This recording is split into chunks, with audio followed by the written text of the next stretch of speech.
Saya Dr. Masrul Lubis, SPPD KGH, dokter spesialis penyakit dalam, konsultan saluran pencernaan dan penyakit hati, Rumah Sakit Columbia Asia Medan. Setiap pasien-pasien yang mempunyai keluhan seperti mual, muntah, nyeri ulu hati, dada terasa panas, mulut terasa asam atau pahit, atau muntah, darah, ataupun BAB yang berwarna hitam, kita punya fasilitas endoskopi yang kita sebut dengan gastroskopi, yang bertujuan untuk mengetahui kelainan-kelainan pada saluran pencernaan bagian atas, meliputi kelainan pada saluran makanan bagian atas seperti osofagus, lambung, dan juga usus halus yang berdekatan dengan lambung yang kita sebut dengan duodenum.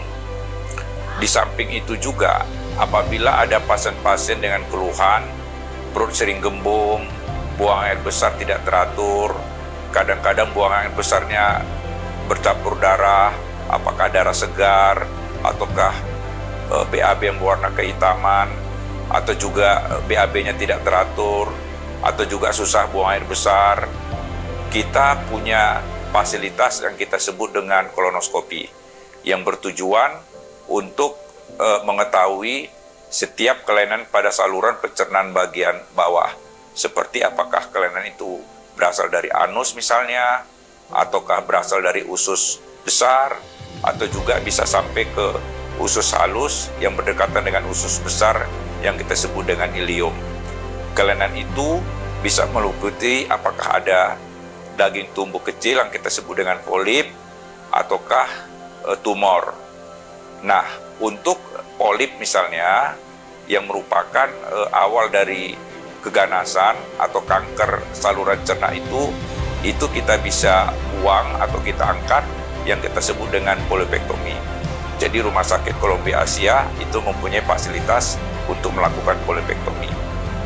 Di samping itu, untuk pasien-pasien dengan keluhan mata kuning, nyeri perut kanan atas, kadang BAB-nya seperti dempul, atau BAB-nya juga bisa berwarna hitam, yang kita curigai kemungkinan ada sumbatan pada saluran biliar atau saluran usus, Rumah Sakit Columbia Asia Medan itu bisa melakukan tindakan yang kita sebut dengan ERCP, endoskopik retrograd kolangiopankreatografi. Kita bisa mengeluarkan batu misalnya kalau ada sumbatan di saluran empedu tersebut yang disebabkan oleh batu, ataukah kita minimal bisa melakukan pemasangan stent supaya aliran dari empedu itu bisa berjalan lancar, sehingga kuningnya itu bisa berkurang. Terima kasih.